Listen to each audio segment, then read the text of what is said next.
ዛሬ ማካፍላችሁ ቃል የሚገኝ 3 ቁጥር ነው። አንደኛ ጢሞቴዎስ ምዕራፍ 6 ቁጥር 9 እስከ 11 ነው። አነበውና ጸልየን እንቀጥላለን። በጌታ ስም አነበዋለሁ። አንደኛ ጢሞቴዎስ ምዕራፍ 6 ቁጥር 9 እስከ 11። ቁጥር 9 ላይ እንዲህ ይላል፣ ዳሩ ግን ባለጠጎች ሊሆኑ የሚፈልጉ በጥፋትና በመፍረስ ሰዎችን በሚያሰጥም በሚያሰንፍ በሚጎዳም በብዙ ምኞት በፈተና ወጥመድ ይወድቃሉ። ገንዘብን መውደድ የክፋት ሁሉ ስር ነውና። አንዳንዶች ይህን ሲመኙ ከሃይማኖት በእንግሊዘኛው ፌዝ ነው የሚለው ከእምነት ነው የሚለው ተሳስተው በብዙ ስቃይ ራሳቸውን ወጉ። ቁጥር 11 አንተ ግን የእግዚአብሔር ሰው ሆይ ከዚህ ሽሽ፣ ጽድቅን፣ እግዚአብሔርን መምሰል፣ እምነትን፣ ፍቅርን፣ መጽናትን፣ የዋህነትን ተከታተል። እንጸልይ። ጌታ ኢየሱስ በመካከላችን አለ ና አንልህም።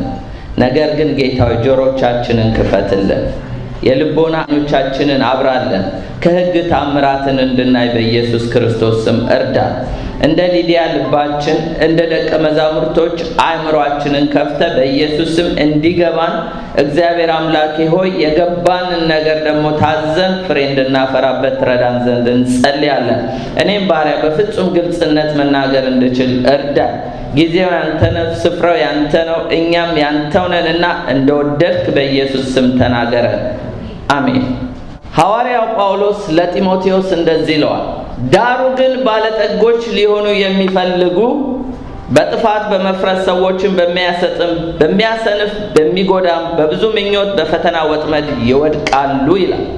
ገንዘብን መውደድ የክፋት ስር ነውና አንዳንዶች ይህን ሲመኙ ከሃይማኖት ወይም ከእምነት ተሳስተው በብዙ ስቃይ ራሳቸውን ወጉ ይላል። አንተ ግን የእግዚአብሔር ሰው ሆይ ከዚህ ሽሽ፣ ጽድቅን፣ እግዚአብሔርን መምሰል፣ እምነትንም፣ ፍቅርንም፣ መጽናትንም፣ የዋህነትንም ተከታተል ይላል። ስብከቴ ርዕስ ከዚህ ሽሽ የሚል ነው። flee from all this፣ ከዚህ ሽሽ። እስቲ አጠገባችሁ ያለውን ከዚህ ሽሽ በሉ። ጦር ሜዳ ላይ የሚዋጉን ሰዎች አይታችሁ እንደሆነ ሁልጊዜ ፍሮንት እየሄዱ አይጋፈጡም፣ ጥይትም አያባክኑም፣ ራሳቸውም አያልቁም። ግን ማፈግፈግ የሚባል አለ፣ መሸሽ። ይሄ የጦር ስልት እንጂ ሞኝነት ወይም ፈሪነት አይደለም። የእግዚአብሔር ቃል ሽሽ የሚለው አለ፣ ጸልይ አላለ። ሽሽ ሽሽ ሲባል እየጸለዩ ወይም ደግሞ ብዙ ነገር ኒጎሼት ለማድረግ መደራደርም አያስፈልግም። ሽሽ ሽሽ ነው በቃ። የእግዚአብሔር ቃል እዚህ ጋር አንተ ግን ማን? አንተ ግን የእግዚአብሔር ሰው ሆይ ከዚህ ሽሽ። ጳውሎስ ከዚህ ሽሽ የሚለው ማንን ነው? በእምነት ልጁ የሆነ ጢሞቴዎስን። ጢሞቴዎስ ልስጥራ ማለት በአሁኗ ቱርክ አገር ያለች ከተማ ነች። ጢሞቴዎስ ጳውሎስ በመጀመሪያ የሚሽነሪ ጉዞ እንደሄደ ያገኘው ጢሞቴዎስን ነው። ወደ ጌታ ያመጣው ጢሞቴዎስን ነው። ሌሎችንም ልስጥራ ማለት ቱርክ ውስጥ ነው ብያቸዋለሁ። ጢሞቴዎስ በአባቱ ግሪካዊ ነው፣ በእናቱ ደግሞ በአያቱ አይሁዳዊ ነው። በጣም ይመቻል ለወንጌል አይደለ እንዴ? ጥበብንም ለሚሹ ምልክትም ለሚሹ ጢሞቴዎስ በጣም የሚመች ሰው ነው። አንዳንዶች ጥበብን ይሻሉ ይላል። እነማን ናቸው? የግሪክ ሰዎች። አንዳንዶች ደግሞ ምልክትን ዲማንድ ያደርጋሉ። ማን ናቸው? አይሁዶች። ጢሞቴዎስ ሁለት ዜግነት ያለው ነው፣ ሃፍ ካስት ነው ማለት ነው። ስለዚህ ጳውሎስ ይህንን ሰው በመጀመሪያ የሚሽነሪ ጉዞ ወደ ጌታ መጣና ጳውሎስ ወደሚሄድበት ሄዶ በሁለተኛ የሚሽነሪ ጉዞ ሲመለስ ጢሞቴዎስ አድጎ ጠበቀው። እንደውም በአካባቢ ባሉ ቅዱሳን ሄዳችሁ ሐዋርያት ሥራ ምዕራፍ 16 ላይ ቁጥር 1ን ተመልከቱ። አድጎ ጢሞቴዎስን አገኘው። በአይሁዶች ሕግ በግሪኮች ሕግ የሚገረዝ ሰው አንሲቪላይዝድ ማለት ያልሰለጠነ ሰው ነው። ስለዚህ ያልሰለጠነ ሰው የሚያደርገው ልማድ ነው። ስለዚህ ነውር ነው በግሪክ። እነዚህ የግሪክ ሰዎች መገረዝ ማለት ያለመሰልጠን ምልክት ስለሆነ የጢሞቴዎስ አባት ደግሞ ግሪካዊ ስለሆነ እንደ አይሁድ ልማድ አያቱና እናቱ በስምንተኛው ቀን ነበር ወስደው ማስገረዝ የነበረባቸው። ለምን? አይሁዳዊ ናቸው። እሱን ግን አላስገረዙትም። ምን ይላሉ? ምናልባት አባትየው ከልክሎ ነው፣ ምክንያቱም ያሰድበኛል ብሎ ይሆናል። ምክንያቱም አባት ካልከለከለ እንደ አይሁድ ሕግ አይታችሁ እንደሆነ ማንኛውም አይሁዳዊ በ8ኛው ቀን ሄዶ ይገረዛል። ጢሞቴዎስ አልተገረዘም። በሁለተኛ የሚሽነሪ ጉዞ ሲመጣ ጳውሎስ ሲያው ጢሞቴዎስ ጥሩ እድገት አሳይቷል፣ ስለሱ ደግሞ የተነገረ ትንቢት አለ። ሄዳችሁ በሁለተኛ ጢሞቴዎስ 1:5 እና 3:15 ላይ ማየት ትችላላችሁ። ጳውሎስ አይኑን ጣለበት። ስለዚህ ጢሞቴዎስን ይዞ ለመሄድ አሁን ምን ማስፈለጉ ነው? መግረዝ አለበት። ምክንያቱም ለአይሁዶች ወንጌል ለመስበክ እንቅፋት እንዳይሆንበት። ቲቶ ሄዳችሁ ብትመለከቱ በገላትያ ምዕራፍ 2 እና 1 አካባቢ ቲቶ በእናቱም በአባቱም ግሪካዊ ነው። ግሪካዊ ስለሆነ አልተገረዘም። ምክንያቱም መገረዝ አያስፈልገው። ወንጌል ለተገረዙም ላልተገረዙም መገረዝ አይደለም ሰውን የሚያድነው፣ በማመንና በእምነት የሆነ መገረዝ የልብን ሸለፈት ማስወገድ እንጂ ግዝረት አይደለም የሚያድነው።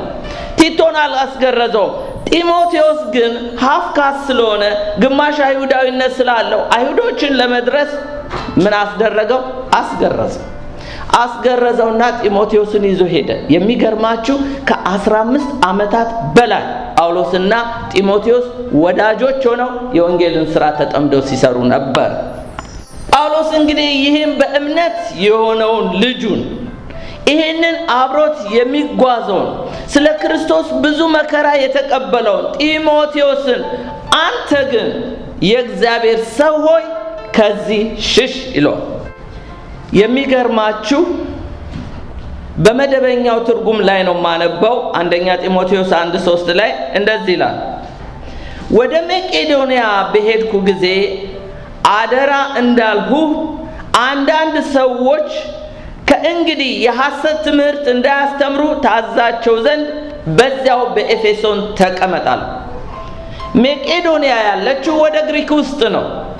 ጳውሎስ ጢሞቴዎስን ተቀመጥ የሚለው ኤዥያ ማይነር ውስጥ ነው።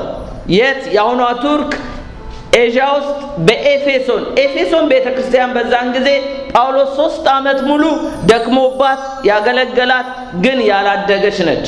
አንዳንድ ሐሰተኛ ኖስቲሲዝም የሚባሉ አስተማሪዎች ተነስተው ነበር በዘመኑ። ስለዚህ ጢሞቴዎስን በዛ ቆይ ብሎ ጳውሎስ እዛ አስቀምጦ እዛ ያለ ነው አንተ ግን የእግዚአብሔር ሰው ሆይ ከዚህ ሽሽ የሚል። ጳውሎስ ከዚህ ሽሽ ሲል እንዴት እያለ እንደሆነ እናያለን። ይኸውላችሁ ከዚህ ሽሽ ሲለው ሁለት ነገር ነው የሚናገረው። አንተ ግን የሚል አለ፣ ሁለተኛ የእግዚአብሔር ሰው ሆይ ይላል። ታውቃላችሁ አንተ ግን የሚለውንና የእግዚአብሔር ሰው የሚለውን በደንብ አስምራችሁ ያዙልኝ።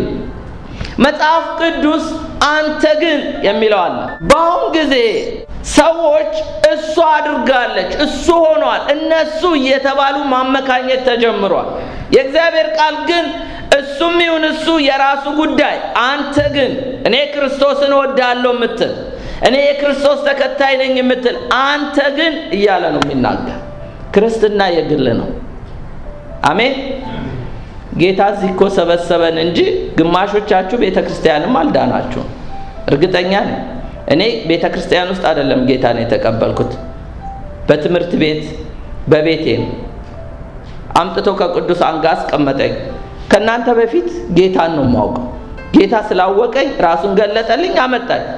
እኔም ማውቀው ያ የተገናኘኝን ጌታ እንጂ ክርስትና የጅምላ አይደለም ወገኖቼ። እያጋፉ የምንከተለው እከሌን ስለሆነች እከሌን የምንሆነው ጉዳይ አይደለም፣ የግል ነው። አንድ መዝሙር አለ፣ የህብረት ክርስትና እጅግ ሙቀት አለውና ተጠንቀቅ ወንድሜ ሆይ በጓዳ ውስጥ ልብህን አጥራ የሚል። አንዳንዴ የህብረት ክርስትና ሙቀት አለው፣ ደስ ይላል። ሰውም ሲወድቅ አብሮ መውደቅ፣ ሲዘምርም አብሮ መዘመር፣ ሲነሳም ሲሮጥም እንደዛ አይደለም። ክርስቶስ የግል ነው ወገኖቼ። አንተ ግን የእግዚአብሔር ሰው ሆይ እኔ ግን በሉ እስቲ። መጽሐፍ ቅዱስ አንተ ግን የሚለው ብዙ ቦታ አለ። ራሱ ጳውሎስ ለጢሞቴዎስ ምን ይላል? በሁለተኛ ጢሞቴዎስ 3:10 ላይ አንተ ግን ትምህርቴን፣ አካሄዴን፣ አሳቤን፣ እምነቴን፣ ትዕግስቴን፣ ፍቅሬን፣ መጽናቴን፣ ስደቴን፣ መከራዬን ተከተል ይለዋል። አንተ እነሱን ተዋቸው፣ እነከሌን ተዋቸው፣ አንተን ነው የምልህ፣ አንቺን፣ አንተ ወገኔ ሌላውን ተው። ስለ ራስ ነው። አሁን ክርስትና የግል ነው። ጌታ ፊት እያንዳንዳችን ነው ለግላችን የምንቆመው። እያንዳንዳችን ለተናገርነው ለሰራነው የምንጠየቀው በጌታ ፊት ነው። ማንም ለኔ አይቆምልኝም። አንተ ግን ይላል ሌላው፣ አንተ ግን በተማርክበት በተረዳህበት ነገር ጸንተ ኑር ይላል። ወገኖቼ ከማን ነው የተማራችሁት? ጢሞቴዎስ ከልጅነቱ ጀምሮ አያቶቹ፣ እናቱ የብሉይ ኪዳንን መጽሐፍ በደንብ ጠንቅቀው አስተምረውታል። አንተ ግን ከማን እንደተማርክ ታውቃለህ። አሁን ቤተ ክርስቲያን መጣህና ከሌሎቹ ጋር እንዳትመሳሰል ጢሞቴዎስ ተጠንቀቅ ነው የሚለው። አንተ ግን በነገርህን ሁሉ በልክ አድርግ። እከሌ ሌክቸረር ላይፍ ቢፈልግ የራሱ ጉዳይ፣ አንተ የእግዚአብሔር ሰው፣ አንቺ ግን ነገርሽን በልክ አድርጊ ይላል። አንተ ግን ሕይወት የሚገኝበትን ትምህርት የሚገባውን ነገር ተናገር። ብዙ ነገር አይደለም፣ ሕይወት ያለበትም። እኔ ነገርኳችሁ ቃል አለ ጌታ ኢየሱስ፣ መንፈስም ሕይወትም አለበት ይላል። ወገኖቼ ዛሬ ብዙ ሰዎች ይሰብካሉ፣ ያስተምራሉ፣ ይናገራሉ። ምን ያህል ግን ሕይወት እንዳለ ጌታ ብቻ ነው የሚያውቀው። ጌታ ኢየሱስ ሲያስተምር በማቴዎስ ላይ 3 ነገሮች አለ። አንተ ግን አለ መጽዋዕትን ስትመጸውት እንደ ሌሎች አይሁን አለ። ይኸው አንተ ግን ምጽዋትን ስታደርግ ምጽዋትን በስውር አድርግ፣ ለታይታ አታድርገው። አንተ የእግዚአብሔር ሰው ለየት በል ከፈሪሳውያን እርሾ፣ ከፈሪሳውያን ትምህርት ይብለጥ ያንተ ጽድቅ ከነሱ ይብለጥ። አንተ የእግዚአብሔር ሰው አንተ ግን ስትጸልይ ይላል። ማንን ነው? እኔ። አንተ ግን አንቺ ግን ስትጸልይ ወደ እልፍኝሽ ግቢ፣ እንደነሱ በየአደባባይ ላይ ቆማ አታነብንብ። አንተ የእግዚአብሔር ሰው አንተ ግን ስትጾም በስውር ላለው አባት እንጂ እንደ ጦመኞች ለታይታ አትሁን። አንተ እያለ የሚናገረን ብዙ ነገር አለ። በግል እያነበብነው ነው፣ በግል እያየነው ነው። የእግዚአብሔር ቃል እኮ ሰው አያሳያችሁም፣ ራሴን ነው የሚያሳየኝ፣ መስተዋት ነው። ይህ ብቻ አይደለም። አንተ ግን ይለዋል ዳንኤልን እስከ ፍጻሜው ድረስ ሂድ ይለው። ክርስትና የምትቆመው አይደለም ፌርማታ ላይ ቆመ እስከ ፍጻሜ እስከ ሞት ድረስ ታምነ ቀጥል ነው የሚለው። ወገኖቼ ብዙ ስታክ ያደረጓሉ። ብዙዎች ክርስትናን እስከ ትዳር፣ ክርስትናን እስከ ማግኘት ሄደው የቆሙ አሉ። ክርስትና የሚቆምበት ጉዳይ አይደለም። በእሳት ቢሆን፣ በውሃ ውስጥ ቢሆን፣ በማዕበል ቢሆን፣ በከፍታ ቢሆን፣ በዝቅታ ቢሆን፣ በተራራ ቢሆን የምትሄደው ጉዳይ ነው። አንተ ግን እስከ ፍጻሜው ቀጥል ይላል የእግዚአብሔር ቃል። አንተ ግን በእርሷ ንገስባት። ለማን ነው የተባለው? ለቃየል ነው። አባት ዳዲ ወድቋል በኃጢአት አዳም፣ እናት ሔዋን ወድቃለች። አንተ ግን ቃየል ንገስባት። እነሱን አይተን እንዳትወድቅ አንተም። አንዳንዴ እኮ ወገኖቼ አገልጋዮችንም አይተን መውደቅ የለብንም። እኔን ወደ ጌታ አምጥተው ወደ ዓለም የገቡ ሰዎች ሊኖሩ ይችላሉ። አንተ ግን የተጠራው፣ አንተ ግን ጌታ ራሱን የገለጠልህ። ጳውሎስ ምን አለ? ጌታ እሱ ራሱን በእኔ ሁኔታ ሊገልጽ በወደደ ጊዜ ይላል ከስጋና ከደም ጋር አልተማከርኩም ይላል። በራሴ ሁኔታ ራሱ ጌታ እኮ ባንቺ በእኔ በእያንዳንዳችን ሁኔታ ተገልጦልን እንጂ እንደ ጳውሎስ በደማስቆ መንገድ ላይ ተገልጦልን አይደለም የመጣ ነው። ለጳውሎስ፣ ለጴጥሮስ፣ ለእያንዳንዱ እነሱ አሳ ሲያጠምዱ ከመረባቸው ላይ ነው አስጥሎ ያመጣቸው አይደል? እያንዳንዳችንን የተገለጠበት ሁኔታ አለ። ክርስትና የምንመሳሰለው የምንኮራረጀው ጉዳይ አይደለም። ማንም በደረሰበት በዛ ይመላለስ ነው የሚለው እግዚአብሔር ቃል። አንተ ግን የእግዚአብሔር ሰው ሆይ ንገስባት። ቃየል ግን ነገሰ እንዴ? የጌታን ቃል ከመከተል ይልቅ የአባቱን ውድቀት የእናቱን ውድቀት ተከተለ። የመጀመሪያ መርደረር ነፍሰ ገዳይ ሆኖ ተገኘ። ሰይጣን እባብ ጋር አልሄደም። እባብ ጋር የሄደው ሔዋንን ብቻ ለማሳት ነው። ሰው ከወደቀለት በወደቀው ሰው እየተጠቀመ በሔዋን ተጠቅሞ ባልየውን ጣለ፣ በልጅ ተጠቅሞ ደግሞ ወንድሙን ገደለ። ወገኖቼ ሰይጣን አይምሰላችሁ። እናንተ ዘንዶ ምን እያላችሁ እየተቃወማችሁ፣ እዚህ ግን እርስ በርስ ያተራርዳል፣ ክፉ ነው። ለዚህ ነው የገላትያን ክርስቲያኖች እርስ በርሳችሁ ስትነካከሱ እንዳትጠፋፉ ተጠንቀቁ የሚለው። አንተ ግን የእግዚአብሔር ሰው ሆይ ንገስባት ይላል። ሌላው የእግዚአብሔር ቃል ምን ይላል? አንተ ግን አለው ሙሴን በእኔ ዘንድ ቁም፣ እርሱም ምን አለው? ርስት አድርጌ በምሰጣቸው ምድር ላይ ያደርጓት ዘንድ የምታስተምራቸውን ትእዛዜን፣ ሥርዓቴን፣ ፍርዴን ሁሉ እነግርሃለሁ። እግዚአብሔር ምን አለው ሙሴን? አንተ ግን በእኔ ዘንድ ቁም። በማን ዘንድ ነው የቆምነው ወገኖቼ? የመጨረሻው ምን ይላል? አንተ ግን በአምላክ በእግዚአብሔር ዘንድ ፍጹም ሁን ይላል። እንግዲህ ወገኖቼ ክርስትና አብረን እየሰማን አብረን እየበላን ግን ልንለያይን። እስቲ በትምህርት ቤት አብራችሁ የተቀመጣችኋቸው አብራችሁ የተማራችኋቸው ልጆች ዛሬ አብራችሁ ናችሁ ወይ? አይደለም። ግማሹ ሞቶ ሊሆን ይችላል፣ ግማሹ ያልሆነ ውድቀት ውስጥ ሊሆን ይችላል፣ ግማሹ ከናንተ በልጦ ሌላ ቦታ ደርሶ ሊሆን ይችላል። እንደተለያየ በክርስትናም ሕይወት እንደዚሁ ነው ወገኖቼ። ክርስትናን ጌታን ሰምተን ከታዘዝነው እግዚአብሔር የሚያከብሩትን ያከብራል፣ የሚንቁትን ደግሞ ይንቃል። ስለዚህ አንተ ግን ሲል መመሳሰል አያስፈልግም። እኔ ስኖር ለጌታ ክብር ስኖር፣ አንቺ እኔ ስንኖር ለሀገርም ለሕዝብም ለሌሎችም እንጠቅማለን። የአንድ ብልት መውደቅ ደግሞ ለሌሎች ሁሉ በሽታ ነው። አንተ ግን የእግዚአብሔር ሰው ሆይ ከዚህ ሽሽ አለ። ሁለተኛው የእግዚአብሔር ሰው ሆይ፣ አንተ ግን የእግዚአብሔር ሰው ሆይ። ይኸውላችሁ የእግዚአብሔር ሰው ምን እንደሚመስል ቁጥር 11 ላይ እንዲህ ይላል፣ አንተ ግን የእግዚአብሔር ሰው ሆይ ጽድቅን፣ እግዚአብሔርን መምሰል፣ እምነትን፣ ፍቅርን፣ መጽናትን፣ የዋህነትን ተከታተል ይላል። የእግዚአብሔር ሰው ማለት ጽድቅን የሚከታተል ነው። አሜን። ምን ጽድቅ አላችሁ? ጽድቃችን ክርስቶስ ነው። ስለዚህ ጽድቃችንን ክርስቶስን የምንከታተል ከሆነ እኛ የእግዚአብሔር ሰዎች ነን። አንተ ግን ከዚህ ሽሽ። አንተ የእግዚአብሔር ሰው ነህ፣ ጽድቅን ተከታተል። አንተ ግን የእግዚአብሔር ሰው ሆይ እግዚአብሔርን መምሰል ተከታተል፣ ማንንም አትምሰል ነው የሚለው።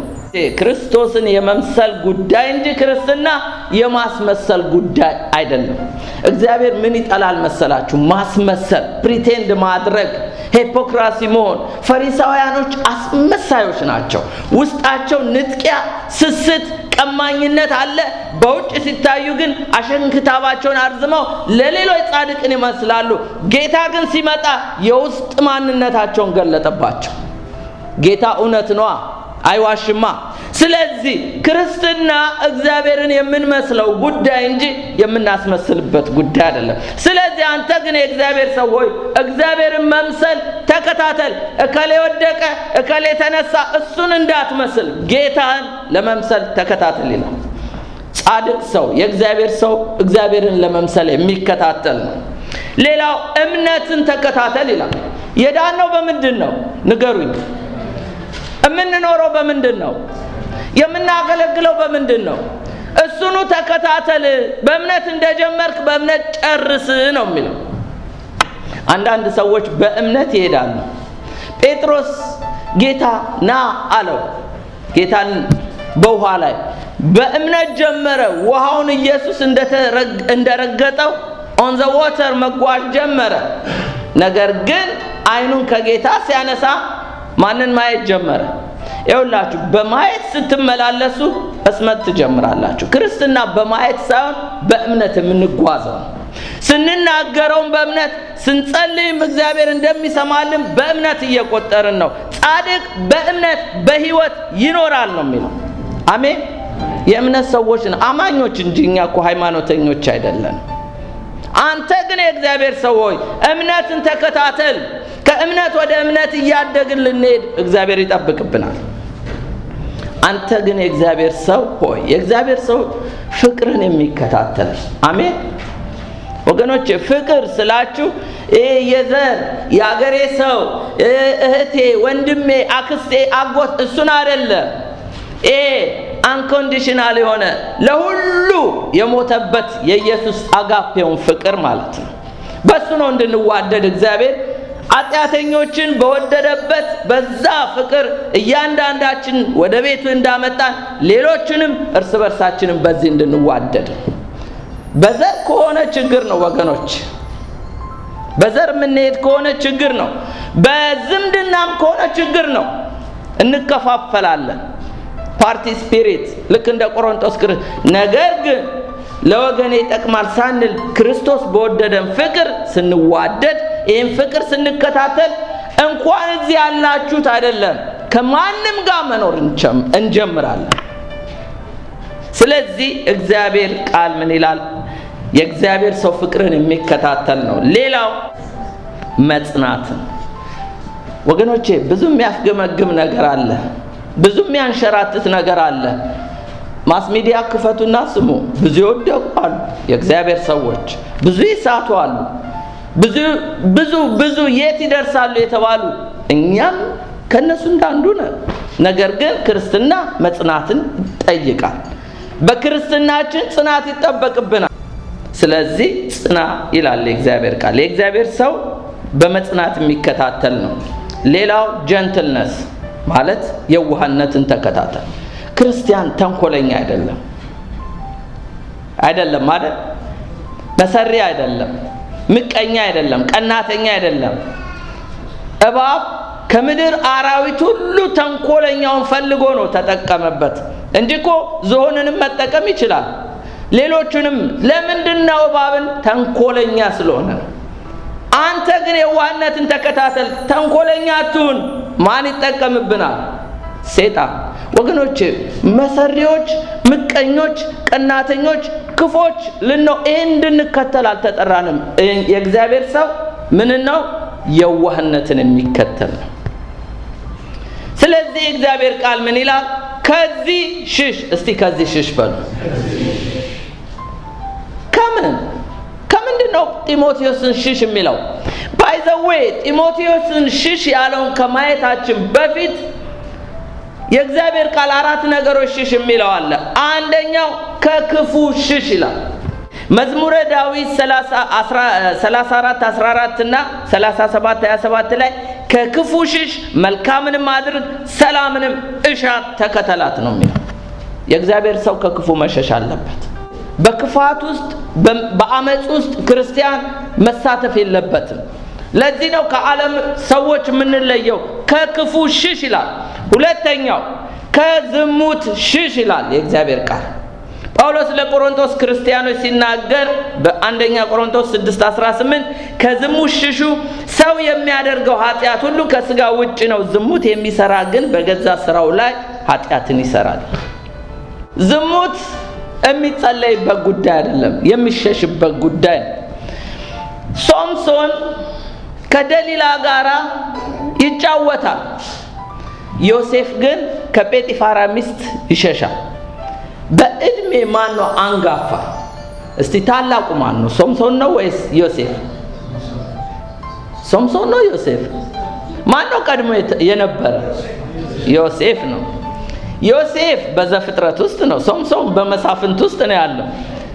ታውቃላችሁ፣ ለሶምሶን ብዙ ምስክሮች አሉለት እንዲሸሽ።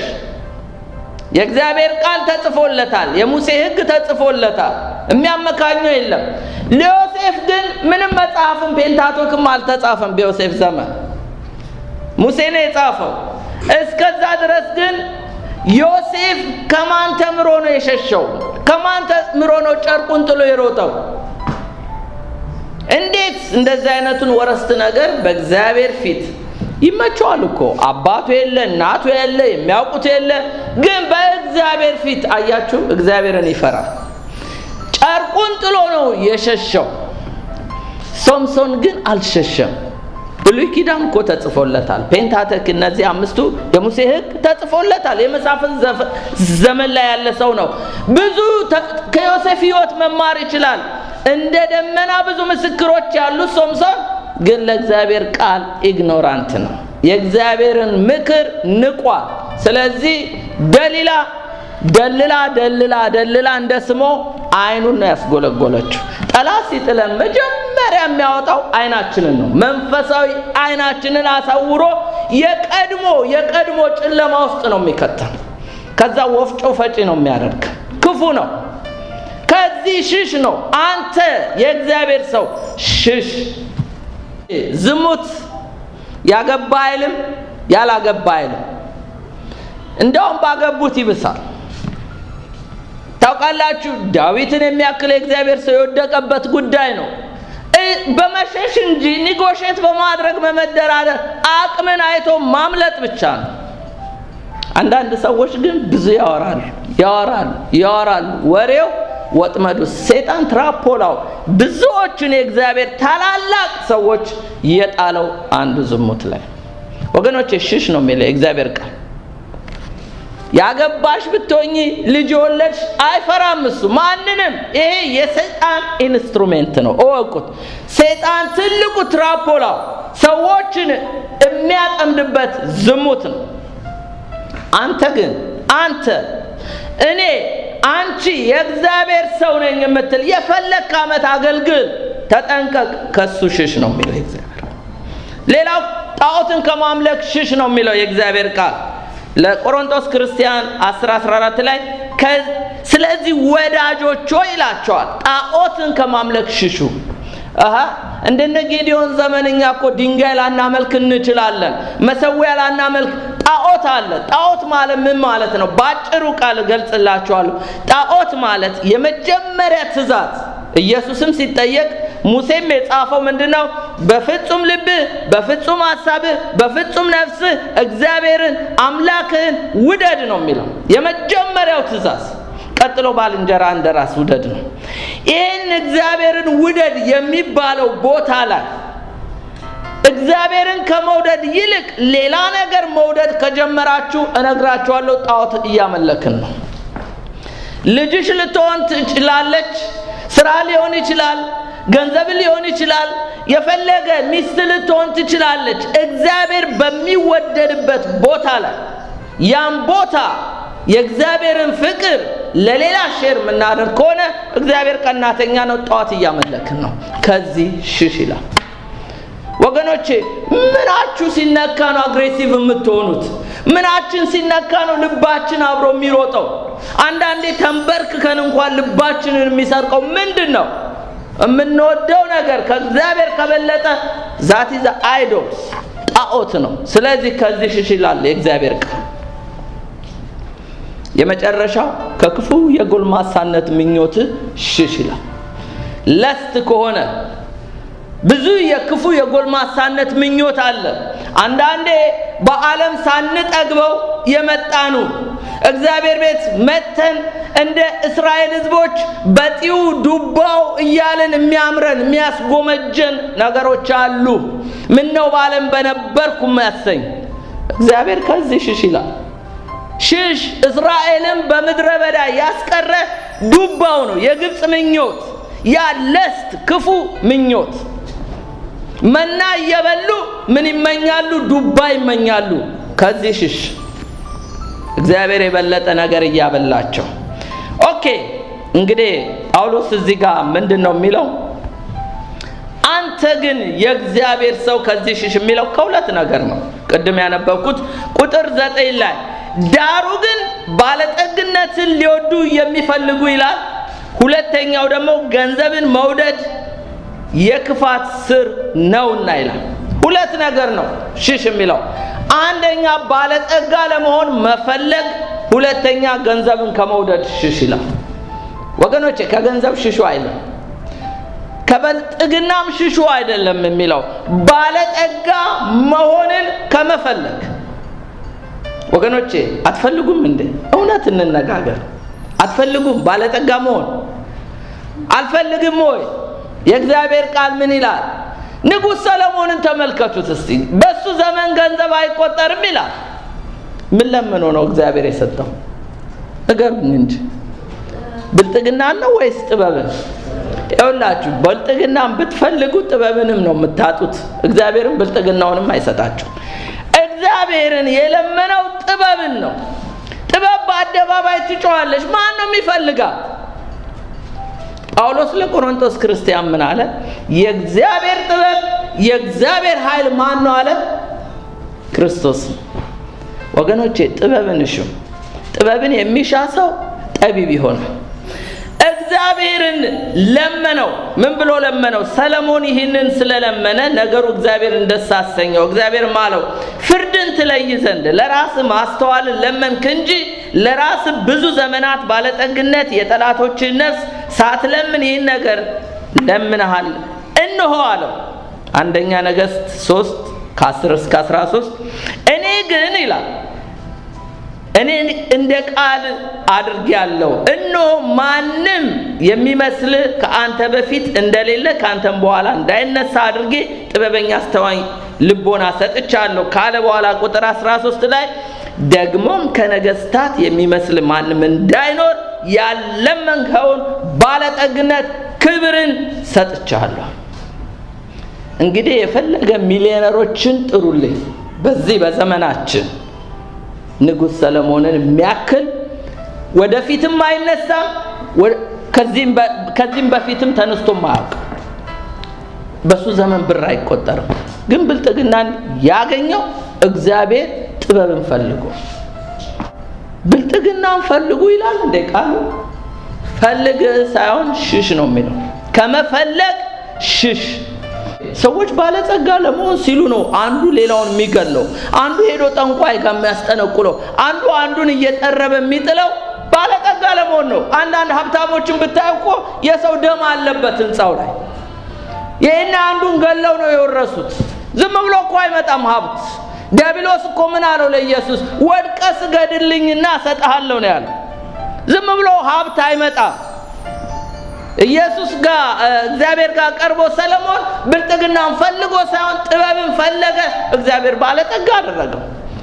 አስቀድማችሁ ጽድቅና መንግስቱን ፈልጉ ባለጠግነትን ፈልጉ አይልም የእግዚአብሔር ቃል። የትም ቦታ ኢየሱስ አላስተማረም። እንደውም አለ ከመጎምጀት ብልጥግናን ከመፈለግ ከመጎምጀት ተጠበቁ ይላል። የሰው ህይወት በገንዘቡ ብዛት አይደለም ይላል። ኢየሱስ የመጣ የእስማኤል በረከት ሊባርከኝ በመስቀል ላይ አልሞተም። እኔን የመጣው ኢየሱስ በመንፈሳዊ ባርኮት ሊባርከን ነው። አሜን። ያዕቆብ 2:5 ላይ እንዲህ ይላል፣ የተወደዳችሁ ወንድሞች ሆይ ስሙ፣ እግዚአብሔር በእምነት ባለጠጎች እንዲሆኑ ለሚወዳቸው ተስፋ ስለ እነርሱ የሰጣቸው መንግስትን እንዲወርሱ የዚህን ዓለም ድሆችን አልመረጠም። በእምነት ባለጠጎች ሊያደርገን ነው እግዚአብሔር የመጣው። በጸጋ ባለጸጎች ሊያደርገን ነው። በምህረት ባለጸጎች፣ በፍቅር ባለጸጎች ዓለም የሌላት ነው። እግዚአብሔር ይመስላችኋል ልጁን የሚያክል መስቀል ላይ የተንጠለጠለው እኔም ብር ለመስጠት ነው? ሀብታም ሊያደርገኝ ነው?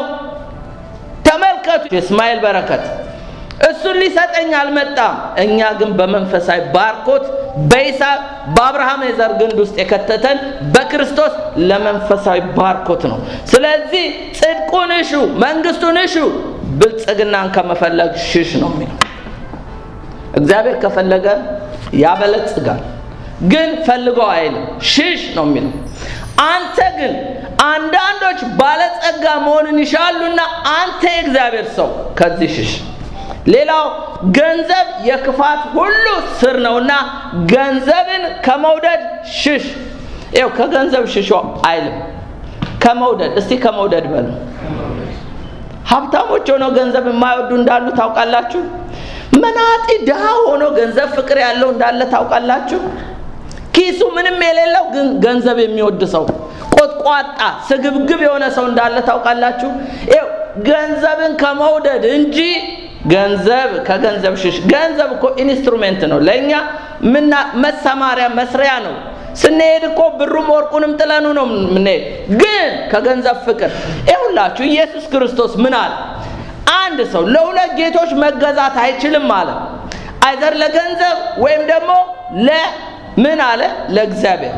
ለምን ለሰይጣን አለ? ታውቃላችሁ ሰይጣንንና እግዚአብሔርን ኮምፔር አድርጎ ለሁለት ጌቶች መገዛት አትችሉም አላለም። ገንዘብንና እግዚአብሔርን ግን እኩል አስቀምጦ ለሁለት ጌቶች መገዛት አትችሉም አለ። ለምን? ሰይጣን የዚህ ዓለም ገዢ እኮ ነው ዲያብሎስ አይደለማ። ገንዘብ ምን ያህል ፓወር እንዳለው ምን ያህል እንደሚያንበረክክ ስለሚያውቀው ነው።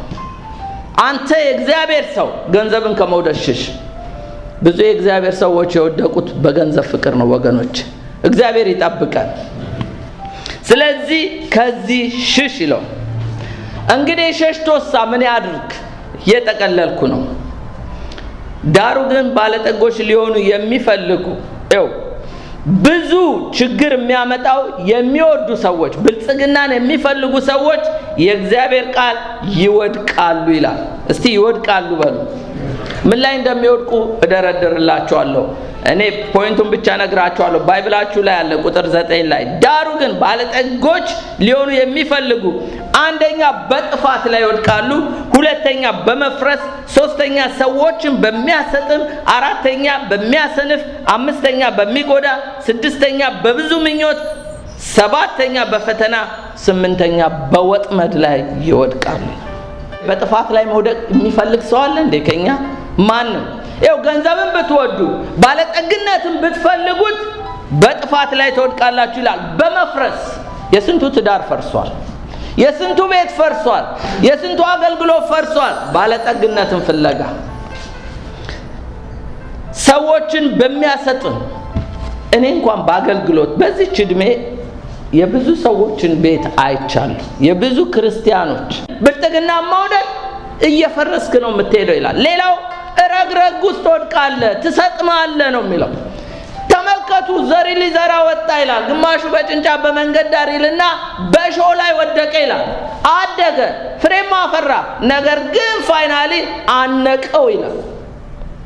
ብዙዎች ገንዘብና ብልጥግና ክርስትናቸውን አንቆታል። እንዳይወጡ እንዳያድጉ አንቆ እሾህ ላይ የተዘራው ዘር እንደዛ ህይወታቸው ታንቆ ያለ ብዙዎች ናቸው። የዚህ ዓለም ብልጽግና ከዚህ ሽሽ አንተ እግዚአብሔር ሰው። ሌላው በፈተና ላይ በብዙ ምኞት ላይ ትወድቃላችሁ ይላል። ጢሞቴዎስን ከዚህ ሽሽ ይለዋል። እንዳትወድቅ እንዳትሰጥም። ምንም የእግዚአብሔር ሰው ብትሆን ብዙዎች በዚህ ላይ ወድቋል፣ ትወድቃለህ፣ ከዚህ ሽሽ ይላል። መፍትሄው ምንድነው? ሽሽ። እስቲ ሽሽ በሉ። ጸልይ አልተባለም። ሽሽ። ይኸውላችሁ ከዝሙት ሽሽ፣ ከክፉ የጎልማሳነት ምኞት ሽሽ፣ ከጣዖት ማምለክ ሽሽ፣ ገንዘብን ከመመኘት ከመውደድ ከብልጽግና ከመፈለግ ሽሽ ነው የሚለው። ሽሽ ሲላችሁ ሽሹ። ሰነፍ የእግዚአብሔር ሰዎች ሁለት ሰዎች ምሳሌ ሰጣችሁና ጨርሳለሁ። ሁለቱ የእግዚአብሔር ሰዎች አንደኛው ጊያዝ ነው።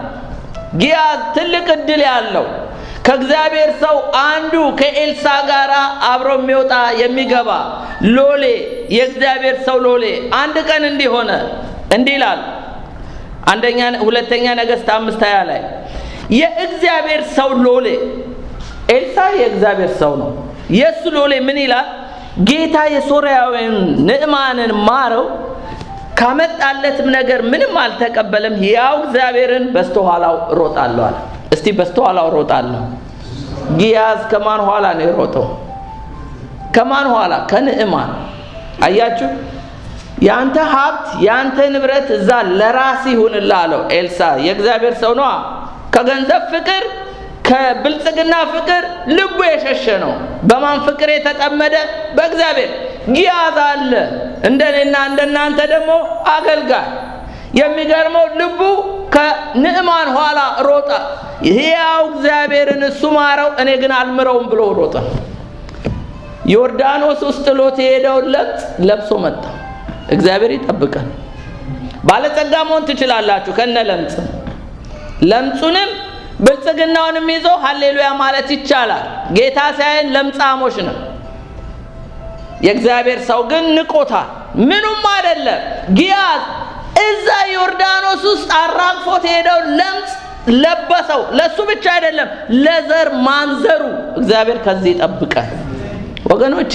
እኛ ምን ዘራው ክፉ ዘር ትውልዳችንን ሁሉ ነው የሚያወርሰው። እግዚአብሔር ከዚህ አብርሃም አጋርን ሄዶ የዘራው ዘር ስቲል እስማኤል ይዋጋል በሚድል ኢስት። ለምን? ክፉ ዘር የምንዘራው ነገር ለልጅ ልጆቻችሁ ይኸው ከዘር ለምጻም አይጥፋ ነው ያለው። አልጠፋም። አያችሁ፣ ገንዘብን መውደድ የዚህን ዓለም ብልጽግና መውደድ እዚህ ውስጥ ይጥላል። ምን አለበት ኤልሳ ከኤልያስ ጋር ሲሆን 2 እጥፍ ያንተም መንፈስ ይስጠኝ ብሎ ነው የወረሰው። ይሄ ደግሞ እድል ተሰጥቶታል። ምን አለ ያን መንፈስ ቢለምን? ምን አለ ያን ጸጋ ቢለምን? ለምንድነው ብርና ወርቅ ጋር? ስንት አገልጋይ ዛሬ እኮ ብርና ወርቅ ነው። ቀብድ ካልተሰጠው የማያገለግል ስንት ዘማሪ አለ፣ ስንት ሰባኪ አለ።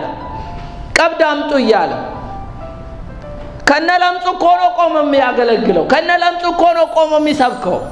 ወገኖቼ በገንዘብ እኮ አይደለም የእግዚአብሔር በነፃ የተቀበልነውን በነፃ ልንሰጥ ነው። ጸጋ የእግዚአብሔር ቤት ስራ እንጂ የግል ጉዳይ አይደለም።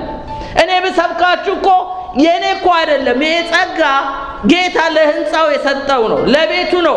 በዚህ ልነግድበት ገንዘብ ሜክ ላደርግበት አልተጠራው።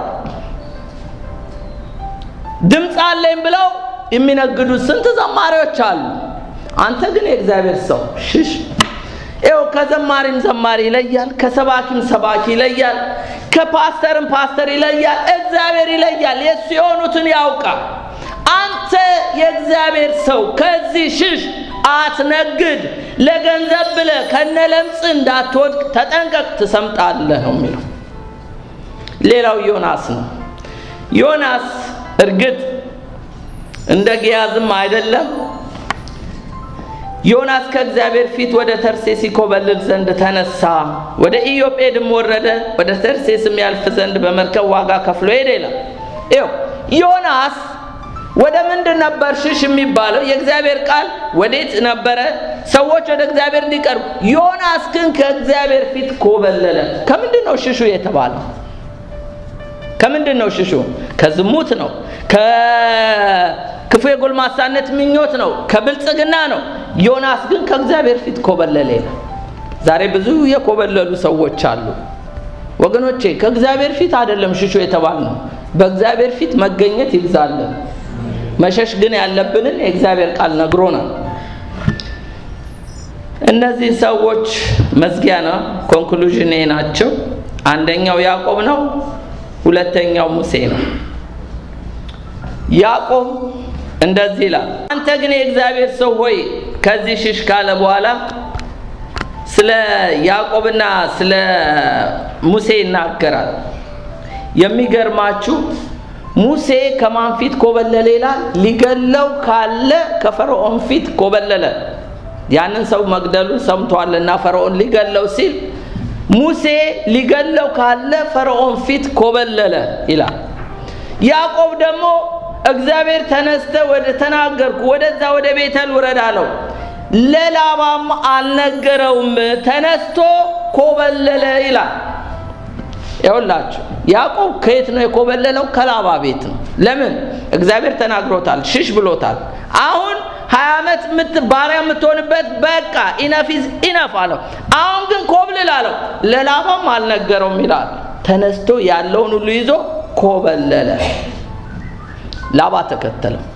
ታውቃላችሁ ባሪያ ከሚያደርገን ደግሞ ባሪያ ሊያደርገን ከሚፈልግ 20 ዓመት ገዝቶታል፣ አሁንም ሊቀጥል ነው ባርነቱን። ከባሪያ ከሚያደርገን ነገር ነው ኮብልሉ የሚለው እንጂ እግዚአብሔር ቃል ካዳኛችን ከኢየሱስ ልንኮበልል አይገባም።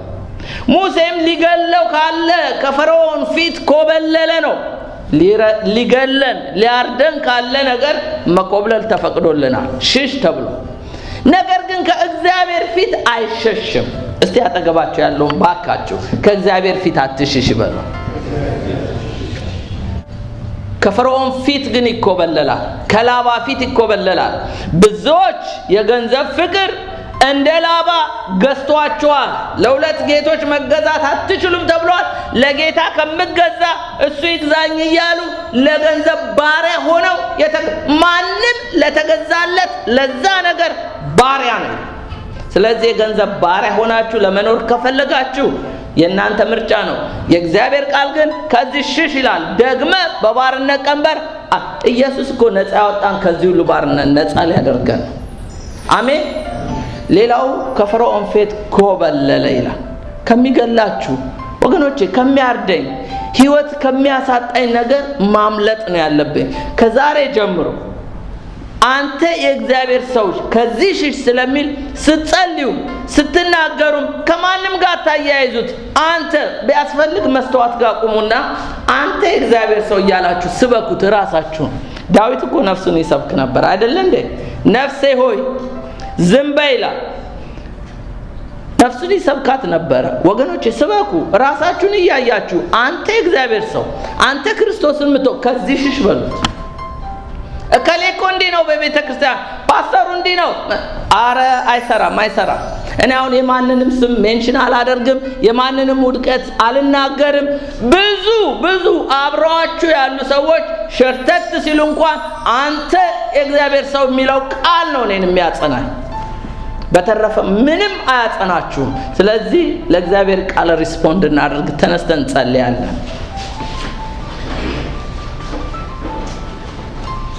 እስቲ ጌታ ለምኑት። በእውነት እግዚአብሔር ሆይ ዛሬ ጣዖት የሆነብኝ ነገር ምንድነው? ዛሬ ጌታው የምወደው ምንድነው? እባክህ ጌታው ካንተ የበለጠብኝ ምንድነው? እግዚአብሔር ሆይ ልቤ ወዴት እየሸፈተ ነው? ጌታ ሆይ አንተ ሽሽ ከምትለኝ ነገር ማምለጥ እንድችል እርዳኝ እንበለው። ወገኖቼ እግዚአብሔር ልብን ነው የሚያየው፣ አንደበታችንን አያይም፣ ፊታችንን አያይም። እግዚአብሔር ልባችንን እያሸፈተ ያለው፣ ልባችንን እየጠመዘዘ ያለው፣ ልባችንን ከእግዚአብሔር ሐሳብ እያወጣው ያለውን ነገር ነው እግዚአብሔር እያየ የሚናገረን። እግዚአብሔር ሆይ መልሰን እንላለን። እግዚአብሔር ሆይ አንተ እግዚአብሔር ሆይ ከዚህ ሽሽ ብለኸኛል፣ መሸሽ እንድችል እርዳኝ እንለዋለን። በእውነት እግዚአብሔር ሆይ ማምለጥ እንዲሆንልኝ ዛሬ ምላሽ እንድሰጥ እርዳኝ እንበለው። ወገኖቼ ምናልባት ባንገኝ እንኳን ነገ ለሚመጣብን ወጥመድ ነው እግዚአብሔር የሚናገረን። እግዚአብሔር ሆይ እንድሸሽ እርዳኝ፣ እንደ ዮሴፍ እንዳመልጥ እርዳኝ። አንዳንዶቻችን ምናልባት የዝሙት ፈተና ሊሆን ይችላል፣ የጣዖት ፈተና ሊሆን ይችላል፣ የገንዘብ ፈተና ሊሆን ይችላል። እግዚአብሔር ግን ሽሹ ከሚለን ወገኖች እንድናመልጥ እግዚአብሔር ይርዳ። It's all about you, Jesus, and all this is for you, for your glory and your fame. It's not about me, as if you should do things my way. You alone are God, and I surrender to your ways.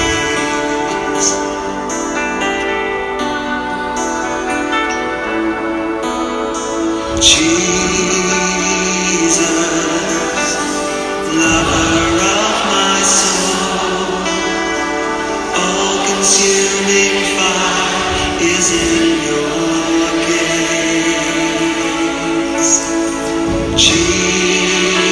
Jesus, I want you to know I will follow you all my days.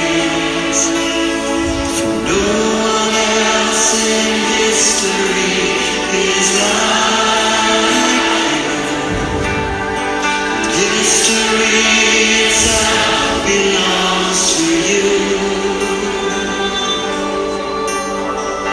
Alpha and Omega, you have loved me, and I will share eternity with you. It's all about you,